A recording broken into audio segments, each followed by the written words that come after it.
passed your luck check. It's The No Class Podcast.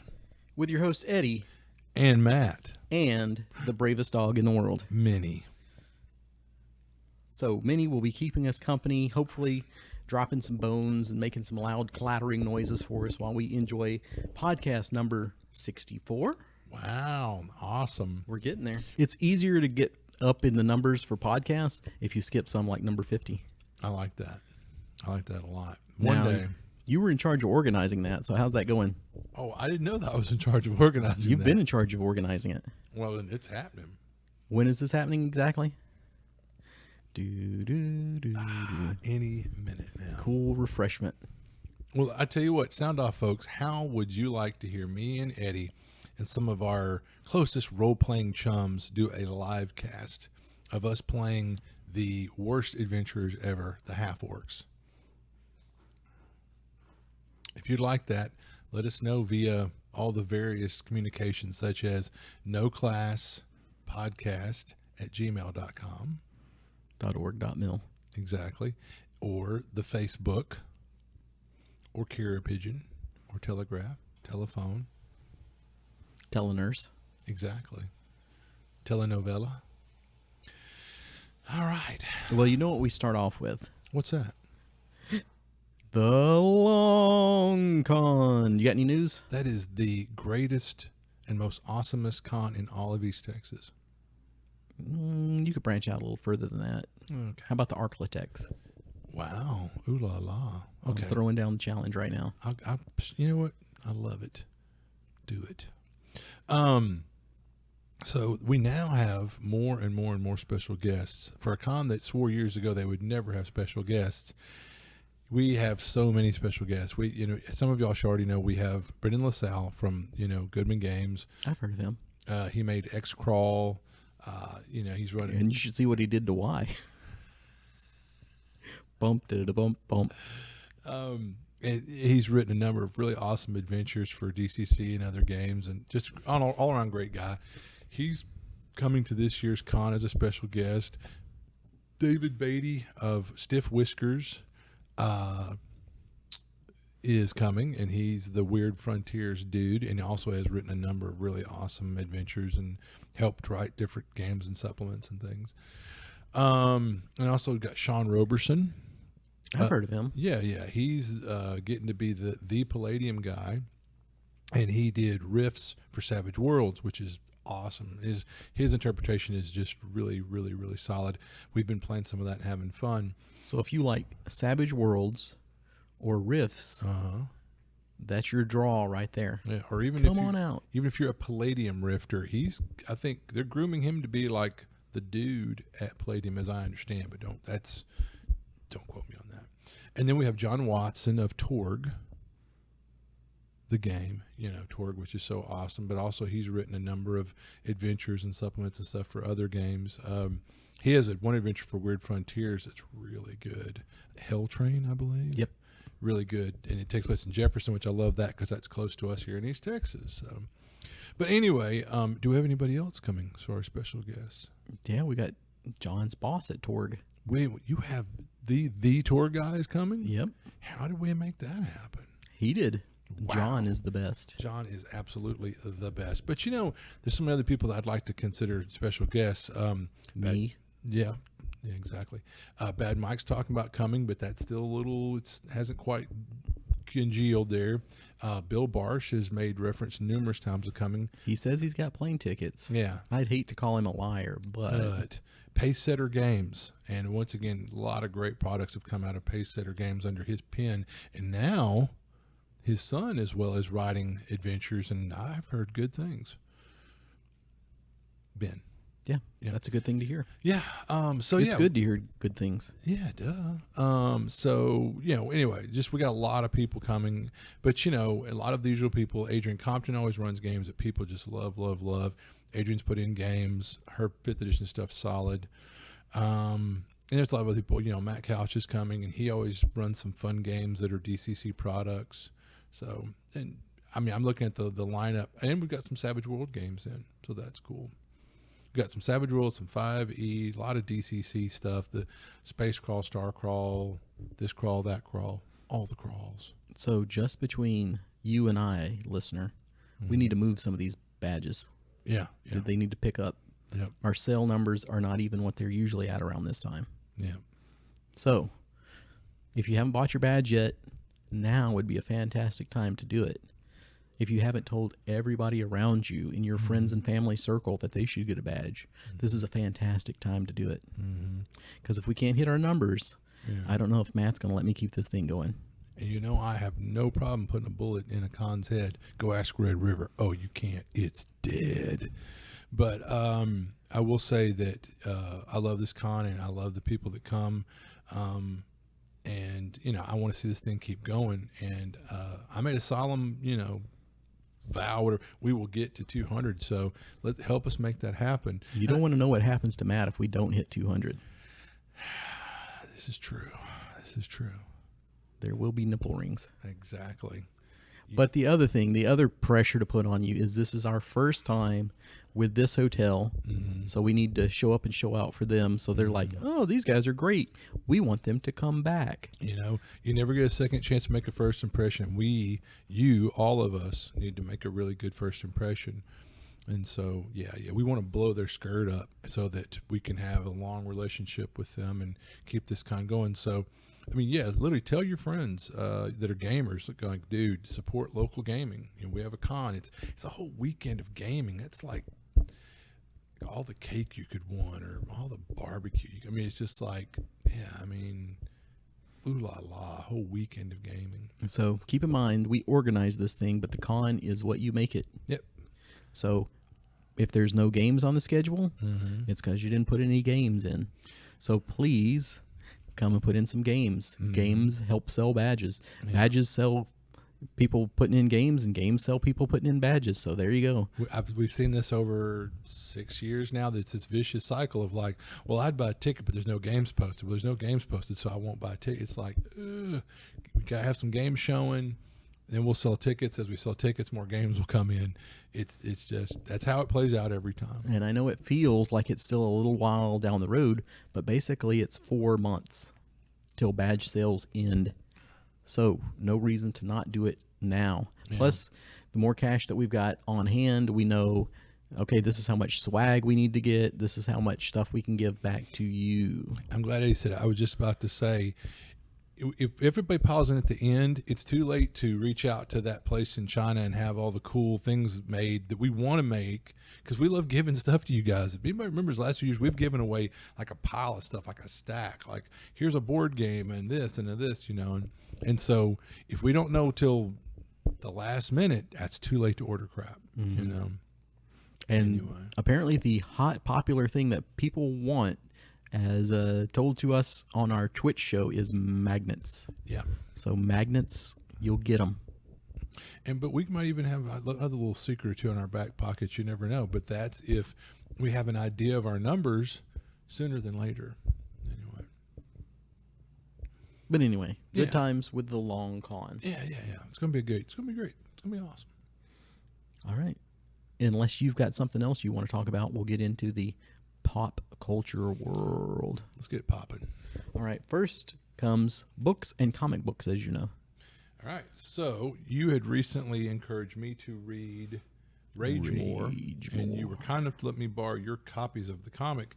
I really enjoyed it, but I've always loved Richard Corbin's artwork and his art style, and his palette is just otherworldly. And Jan Schreiner, whatever his name is, I mean, he's a good writer. So yeah, I enjoyed Rage More. Okay, so with that, we kind of traded off with the same author and artist, and I read Mutant Future. Or actually, is that what it is? Mutant World. Mutant World. And Son of Mutant World. I didn't read Son of Mutant World. Which actually was it's actually better, I think. Oof. Yeah, but anyway. No, that's too far, because I love Rage More. But as much as I loved Rage More, I did not enjoy, what was it? Mutant World. Meh. But didn't do anything for me. This was like their first collaboration way back when they were younger. and I'm not, but just needless to say, maybe they weren't hitting their stride yet because Ragemore was done like in 2012. That was like in the 70s or something. It feels like it. Yeah, but Not a lot happens. But they did like Son of Mutant World only maybe again like a handful of years ago. So if you give it, I'll leave it here. No. If you, okay. But anyway, because even I'll tell you, I couldn't even remember what the plot was from Mutant World, but Son of Mutant World, oh yeah, I can remember the plot from that one. It's memorable. It's decent. I'm trying to think. I should be able to remember this at least, but this shows you how much I enjoyed it. What is the main character's name? Dementia? Demented? Dementor or something, or Demento or whatever. Yeah. Yeah. He reminded me, appearance-wise, kind of like Den from Heavy Metal. Oh, sure. And so the whole time I was like, I'd rather be reading that. That would be pretty awesome. Yeah. So, I mean, I don't know. It's kind of like, this looks like that, and the whole time you're thinking about, I don't know. I can't come up with another good example, but if it was like, this looks like Star Wars, maybe like The Black Hole. Remember that movie? Oh, yeah, yeah. Where you're like, oh, it kind of looks like Star Wars, but it sure ain't Star Wars. Oh, it grinds and it's slow. Yep. And then they kind of kiddied up the little Vincent the robots to be kind of, oh, how cute they are, whatever, for the kiddies. Yeah. But the evil robot Maximilian. Oh, yeah. That's a classic villain right there. He deserves a better story. Yeah, he's giving off those Vader vibes. That's what they wanted, you know. Yeah.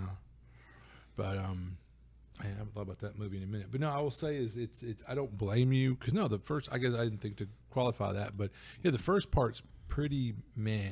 Other than, of course, I like the artwork, but the story is poop. But the story is better in the second part. But anyway, for what it's worth, because it's an actually completely different story. That's why it's like Son of Mutant World. It has no bearing on the first one. It's not even the same deal. But anyway. So Eddie's not particularly fond of Mutant World or Son of Mutant World. We both agree Ragemore is good stuff. All right, so Ragemore is like a 10 out of 10, right? I give it 9 out of 10. I give it 9 out of 10. You know, okay, so it's fantastic. Yeah. But what do you think of Mutant World? I'm not like it's a 0. No, the first part, I would give it a 5, and then I would give the second part like a 7. Yeah, and I might go with like a 4. It wasn't like, this is the worst thing that's ever happened to me. I need therapy. Yeah. It just was boring. It was dull. And after Ragemore, my expectations were through the roof. So maybe you'll pick it up and read it. But I mean, even Matt's giving it a 5 out of 10. So I mean, and I'm only giving it 5 really for the artwork, not the story, and that's just it. Dull. You might not be the biggest fan of Corbin's artwork. Dull as dishwater. Love Corbin's artwork, so that kind of gives it a little shot in the arm there, or whatever. Like I could enjoy it for the artwork if nothing else, but. So that was books and comic books? Yeah, unless you had another book. Nope, no books. I'm not Should I talk about this haul down here in the books? Yeah, why not? Yeah, talk about that. All right. If I could remember which ones it is. I know it's part of Deserts of Desolation. So let's see. We've got Adventure for Advanced Dungeons and Dragons. Ooh la la. I4 and X4. And at our little half-price books, they had about 16 copies of those original modules still in shrink wrap. And they also had a big stack of those adventures where you use the marker to reveal the secrets, so you could play it by yourself. But somebody came that through was and Blizzard Pass. Yeah, or somebody snatched all of those up. Yeah. So I know who snatched all those up. Did I tell you that story? You found out for sure who it was. Oh yeah. Was it who I guessed? I don't remember who you guessed, but maybe. I don't know. Etten Games. Yeah. David Donahoe. He had it shipped to him probably. Right? Yep. Yep. So he called up and ordered all the ones that were there. So when I showed up to get one or two or all of them, they were gone. Mm-hmm. But right above the shelf, since he wasn't actually there in person to see it, there were like 16 of each one of those in really nice condition. So I went from like, this is a wasted trip to, hey, we got something here. And it's funny, if he had thought to go, hey, do you have anything else like this there? He probably would have got all of that, but oh well. Yeah. Because these are great. I mean, they're still in the shrink wrap. They're in amazing condition. Yep. So good haul there. So we'll see if that can raise some funds for the con as well. Right. The con. But that's what I'll say, again, if you don't know, like the long con, David comes out, this has been... Etten Games comes out every year. At least he has the last, 3 or 4? Mm-hmm. And he always has a really great selection of new stuff, but also he'll have these rare and hard to find and older things that are amazing. Like he had what's that wheel from old school D&D? It was Yeah, like, it was like a to hit wheel for fighters or something. yeah, I yeah, think. kind of like this Thaco wheel that was official, and apparently they're very rare, and it's all kind of neat stuff like that. Anyway. Oh, speaking of Thaco, Mm-hmm. we had some really cool Thaco shirts at NTRPG. Yeah, we did. Thanks to our professional designer, Lindsay. Mm-hmm. Miss Lindsay knocked that one out of the park. Yep. Yep. So thank you out there listening to this fine podcast. We appreciate you, and we appreciate all the things that you're doing for us. Right on. All the things. So what have y'all watched for TV? Well, for television. Well, it's funny was, again, recently I've watched a number of shows that you'd be like, what? Well, what did we watch? Oh, we watched, what's the one? Guillermo del Toro did it, and it was a cartoon, and it was about the Day of the Dead. I can't think of the name now. It's killing me. But we watched that, and it was actually, because at first the kids were like, hey, let's watch something. They're queuing up, and at first, like, they're pulling up the Princess and the Frog or something. I was like, oh, hell no. But then about that time. Sounds like Coco.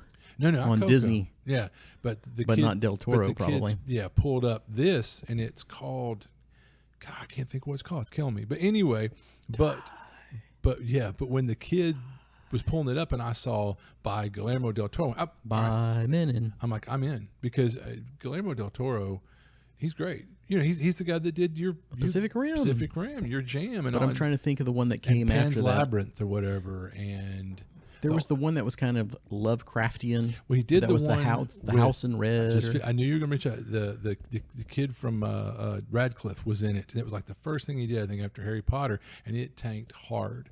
But that's just one time that the guy didn't knock out of the park. And honestly, I've heard it's not that bad. It just, the timing was off, or who knows, people weren't ready for. It seems like that one, if we're thinking about the right one, like the Red House or whatever it was. And it's something like that. It was like, this is not a ghost story.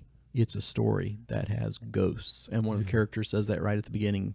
And if you take that with the grain of salt, you're like, yeah, okay. Yeah. But again, that was one where the expectations were through the roof, and you're like, this is him doing his Lovecraft thing, and it's like, no.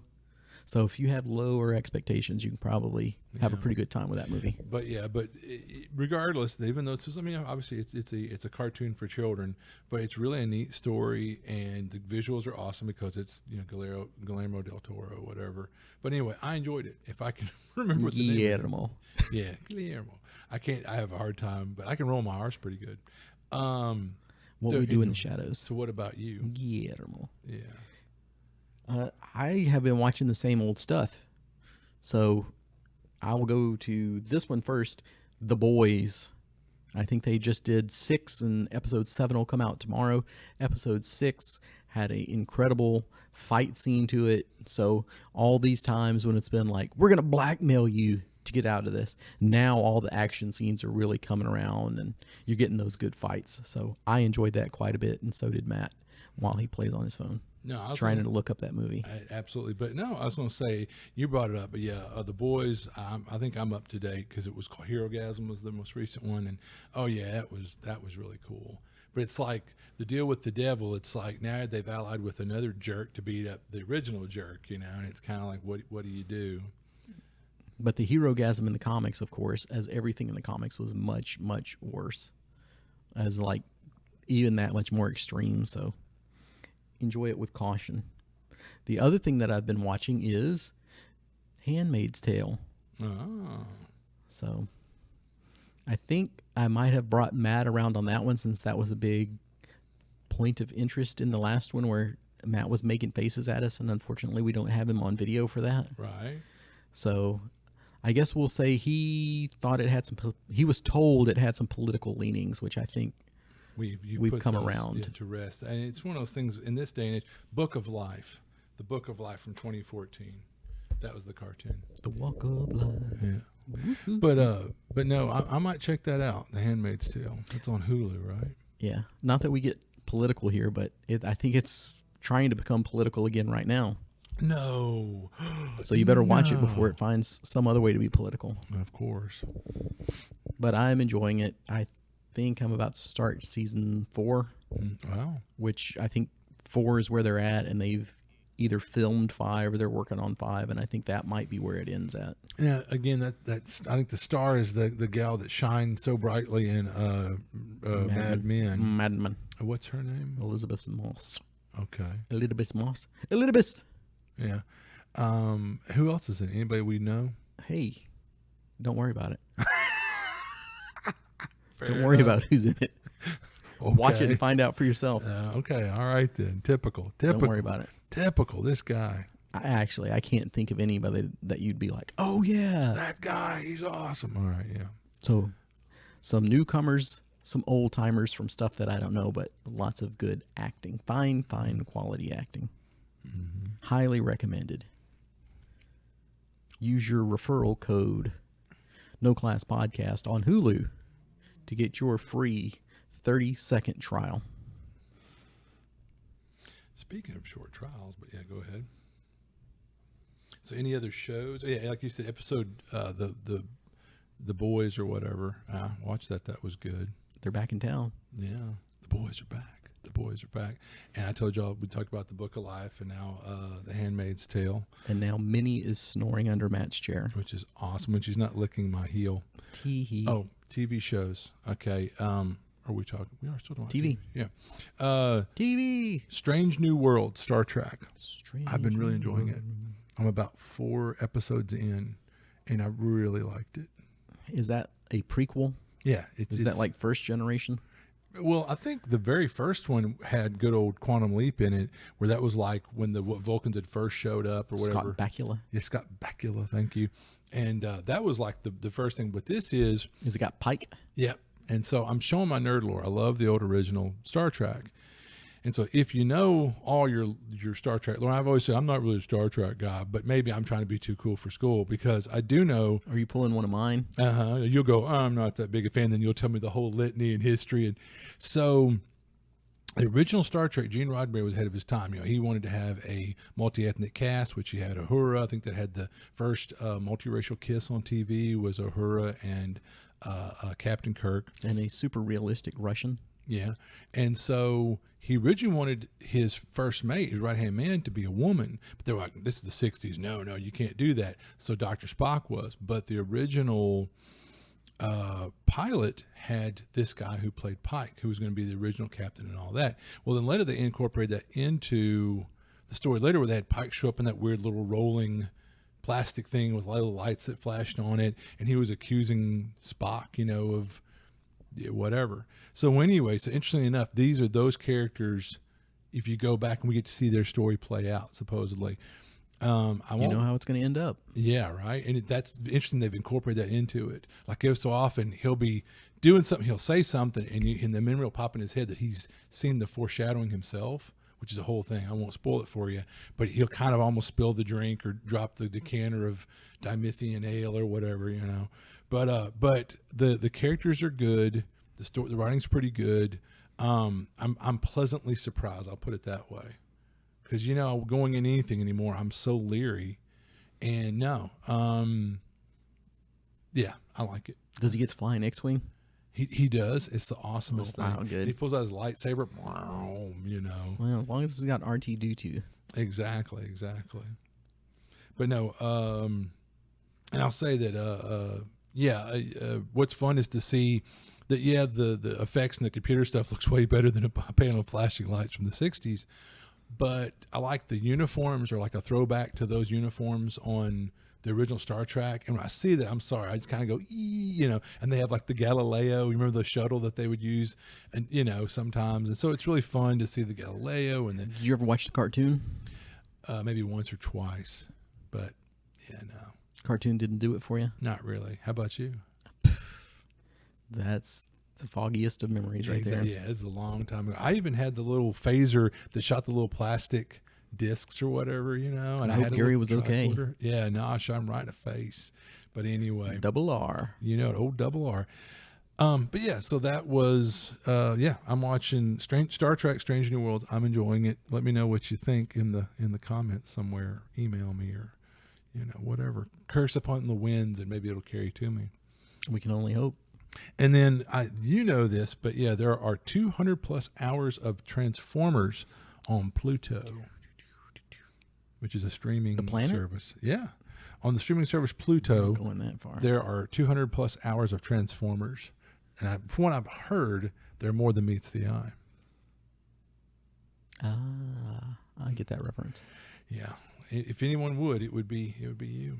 You only need the first 96 episodes or what have you. That's all you need. That's right? all you need in life. The other 100 can just stuff it, huh? Well, what did you say? How many? 200 hours? 200 plus hours. So you think the original or most of the shows would be 20 minutes long? Yeah. So woof. When you took the commercials out. All right.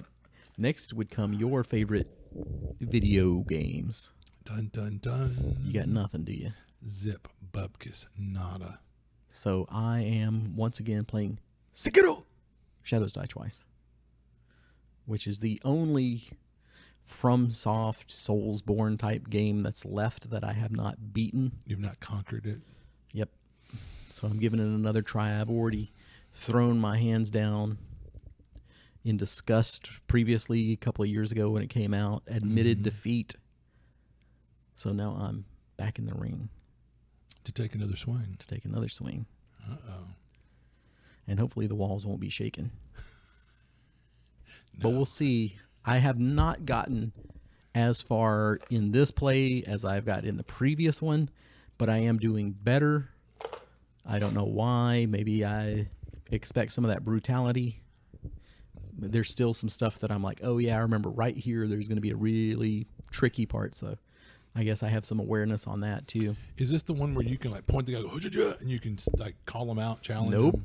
Oh, I'm thinking of a different game. Yeah, that was Ghost of Tsushima or Ghost of Tsushima, depending on how you want to pronounce it. I've heard it many I ways. enjoy sashimi, but that's, But that game is freaking fantastic. I raved on it already and probably 20 podcasts ago or something, but I still highly recommend that one. Maybe that's a good example for it's like, I just read Rage More, and now that I go back and read Mutant World, I'm thinking about Rage More the whole time. So playing Sekiro, I'm thinking about Ghost the whole time, and what a good game. Because you see that your description of it made me think of that one. So yeah, so that there's similarities there. So if you just want that samurai feeling, oh man, Ghost does such a good job of it. So if you want to play a samurai, Jack, you should check out the Ghost of Sashimi or whatever there. Okay. But I'm playing Sekiro, and we've already scared off Cody. Yeah. So that was good. Aw.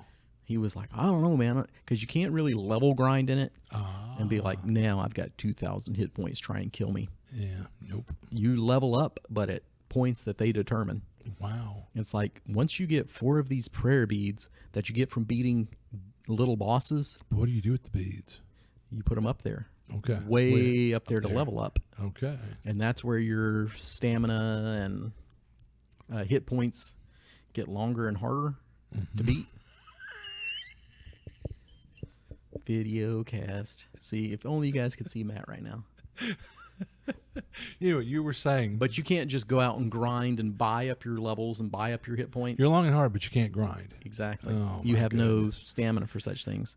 Shame. So they control when you're going to get more hit points, that sort of thing. So you can't be like, well, I'll just come back with 2,000 hit points. Yeah. Nope. You're going to Nope. get what they give you and you're going to enjoy it. You can grind up and buy some of the skills, but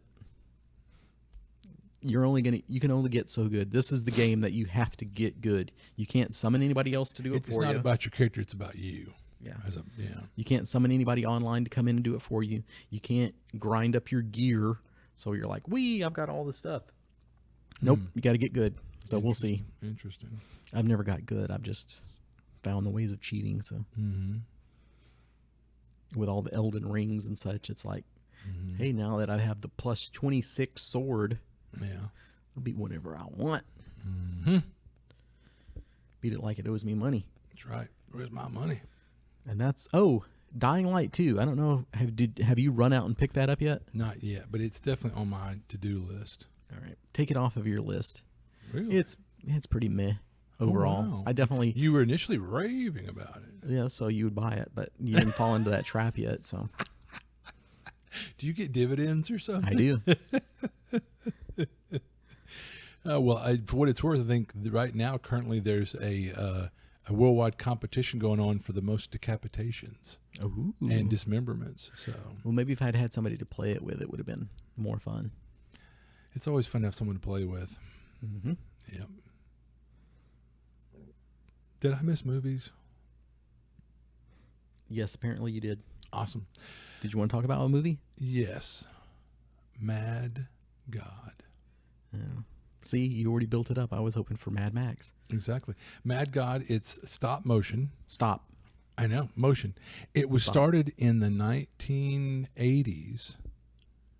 So it's like, I remember people talking about, oh, it's so great, it's so wonderful, and who needs, animation and CGI or whatever. And it's like, yeah, it's great, but the guy started in 1987 and finished it like a year or two ago. So if you do your math there, it took him 30 years to make this, what would be a full-length feature, a stop-motion movie.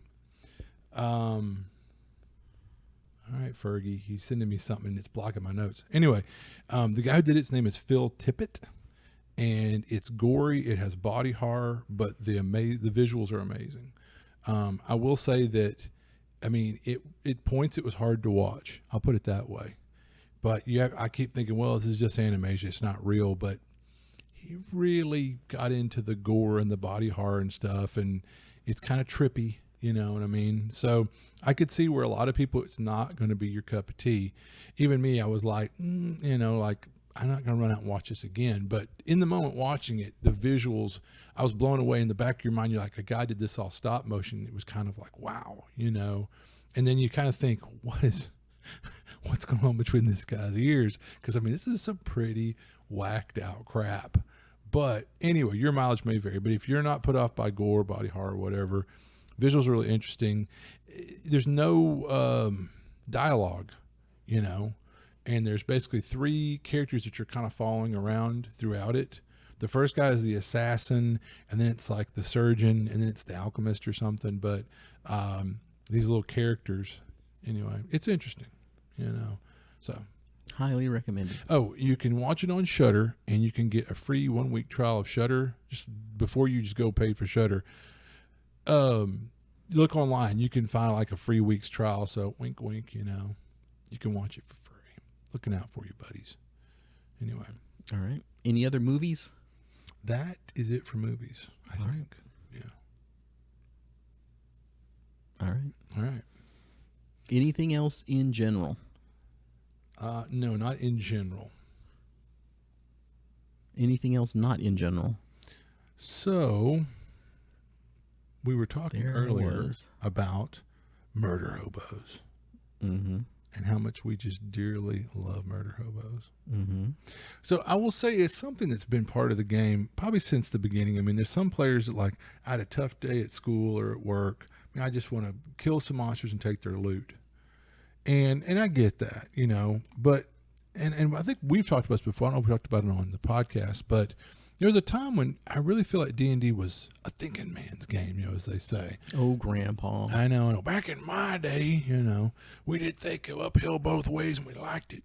But no, there was that whole thing about, jocks and nerds and D&D's nerd stuff. But you had these nerdy, brainy types playing D&D, and they would find ways to solve problems or puzzles. Or it wasn't always about, well, here's a monster, let me pull out my sword, and honestly, going into a situation, if you were allowed to kind of pre-plan or strategize, would make a real big difference in the outcome, because you didn't have a lot of the bells and whistles you have in these games now. So really, it was really not so much, it was somewhat about your character and their gear, but a lot of it was the person playing the character. And I think that part of D&D, which I think is wonderful, that it's become a game that anybody can play. So now Jocko McGee or Derpy Joe, whatever, can go, I want to play the D&D. So, well, come on, buddy. And then now it's like, let me look at my sheet. What can and cannot do? But something is lost in the whole thing outside the box, and not going, we got to be rigid. You can't do anything it doesn't specifically say you can do here on this sheet or whatever. So I think something's been lost. And I think that's part of what has engendered this kind of murder hobo mentality. And we joke about it, but it's not funny anymore, kind of. I mean, but and it's in recent podcasts I talked about gaming etiquette and being on your phone. But there's always, now I won't lie, back in the 10, 20 years ago, there'd be guys be over here thumbing through, we're playing some guy's room or whatever, and some guy's thumbing through a comic book the guy had in his room or something, and also, no, it's my turn, he puts it down. Nowadays, replace the comic book with a cell phone. They're thumbing through it, and oh, it's my turn, all right, But it's a shame that people aren't engaged with the story otherwise. We're not thinking of ways. But then again, I mean, is some of the fault to be laid at the foot of the game masters, the judges? Yep. Okay. Never. You shut that down. Immediately. I love that. But it's got me thinking about things. So what can we do as game masters? So how about like you have a monster that you literally cannot damage it until you accomplish a certain goal or do a certain thing. That party is going to die TPK right there, because they're never going to stop to think, was there something else we have to do? That's where you have to do the video cast again, or so you can see that. I wish you could see the look of sadness and derision on Eddie's face. But I've played those games. Yeah. Where it's like, okay, there is a big flashing red button in the room, and all these robots keep running around, and you knock them down, but they keep getting up. But there's also a big flashing red button, shiny red button, magical red button that says robot control. So it's your turn, Jim. What are you going to do? I'm attacking the robots. Yeah. And then the button says shut down robots immediately. And it's shining that much more brighter. And now there's a siren around going on. And you're like, please take the hint. Please. Yeah. So no, it's... Yeah. There are times when you're not given enough of a hint, like when the GM's like, there's only one way to solve this, and until you beat your head against the wall and do it the way I want it solved. Okay, yeah, that's wrong a lot of times. And then that's not fun. Reward the creativity. Yeah. But there are times when it's like, this is super easy. Hey, there's a fire monster running around, and this room is full of buckets of water. Whatever should we do? Please, pick up that bucket. Throw it on the fire monster. Let's move along. I'm going to swing my sword at it. And that's the most obvious of hints can be missed. Yeah, so yeah, but I like one thing. I'm pretty sure Eddie likes zero level gaming. Father, he ran a lot of funnels or whatever. Because the fact is, there's not all the bells and whistles. It really comes down to you playing that character and thinking outside the box to defeat a lot of these monsters that are ridiculously powerful for a handful of zeros to be fighting. And so you see that play, it's almost like you finally mentally twist the player's arm, like there's no, quit looking at your sheet. What are you going to do? I have to think. It's not just I use my cool spell or power or swing my mighty sword or whatever. So it's great that it encourages that type of play, people to think outside the box. And if you're the right GM to run funnels, you reward any, like if they even have some kind of remotely, that seems feasible. It's a fantasy game. Okay, sure. But so it's being a good GM to reward that type of play and engender that or get the players to do that, I think is the thing, because we would love to break them out of this murder hobo mentality. And talking about giving a hint, like I read years ago on a gaming forum for being a better game master, was like, you can't just give one hint. You got to give just an orgy of hints throughout the adventure or something. Like my Manor of Madness, there's a puzzle at the end, if you even find the puzzle, and that unlocks what could potentially be like the next part of it, and a lot of cool loot for the players. But I mean, throughout that adventure, I give a ridiculous amount of clues, and I love the players are like, oh, I figured out you're deviant. I'm like, oh, look at you. Yeah, there's only about literally 30 different places in this adventure. Yeah, 33. But this guy remembers. But anyway, but that's one of those things is you got to really kind of be generous with the hints, and reward that play. Which I don't have a problem with that. It's just when it's like the super obvious stuff that sometimes the murder hobos, it can only be solved with your sword. There's no pausing for thought. Yeah. And I mean, I don't get me wrong. I get a lot of players, they get their jaws that way. But if you're talking about a good 2/3 adventure you've had so far, you just waded in and killed everything. That's great. But there's got to be some times where, and that's what I miss. Back in the old days, we had what would be called, I guess, untiered encounters. The idea is you're not supposed to fight everything you meet. Well, okay, I'll give you one thing with the modern murder hobo that grinds my gears. Mm-hmm. Back in the olden days, like if we're like creeping down the hallway and we see this room full of orcs ahead of us, okay, we'd take a knee for about 5 minutes and come up with the plan and then execute the plan. Mm-hmm. Now, there's a 30-minute discussion with analysis paralysis. Should we go in there? Should we not? Should we go back to town? Should we? And then there's a 30-minute talk that ends with, let's just bust in the door and kill them. Or we've even seen this where they go, when we were doing Borderlands, all right, we're on the same page. We all agree. We get in, we start charging in an initiative, and immediately the wheels come off. Well, actually, I'm going to retreat. Well, actually, I'm going to cast a different spell than what we originally agreed on. What happened to the plan that we belabored for 30 minutes? It's like, you sons of... Anyway, like playing poker with my sister's kids. Yeah.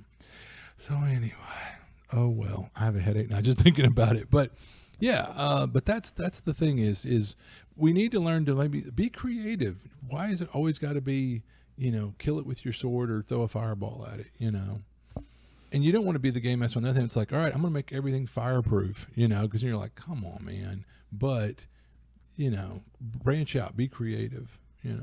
But I'm going to throw, like I said, at both. Players need to quit being murder hobos, but game masters need to discourage that behavior and or reward players not doing that sort of thing. You know what I think we should do? What's that? We should think about this, take a 5-minute or a 2-week, come up with how we want to state that, and do this as the topic on the next one. I like it. An actual topic. Yeah, but in the meantime, boy, wouldn't it be neat if we got some input? Nah. Well, we didn't have an official topic for this one. Uh-huh. And we don't have any topics for the Twitch show. Yeah. So if you want to hear something other than us talking about what's on TV and reading the TV guide, maybe start sending us some stuff. Yeah. And what's that email address again? No Class Podcast. Is RPG in there? Yeah. Okay. No Class RPG Podcast at gmail.com. There is no the. There is no the. No Class RPG Podcast at gmail.com. And as well, we have a presence on Facebook. It's the No Class Podcast Facebook page. So you could definitely leave messages there or email us. Any number of ways. Reach out to us. So there's no the in the email address, but there should be beans in your chili. Only if you're a degenerate. All right, we'll see. I love stew too. Delicious stews and. Well, he'll be by later. I'll let him know. And with that, I can see by the clock on the wall, we're all out of hit points. Yeah.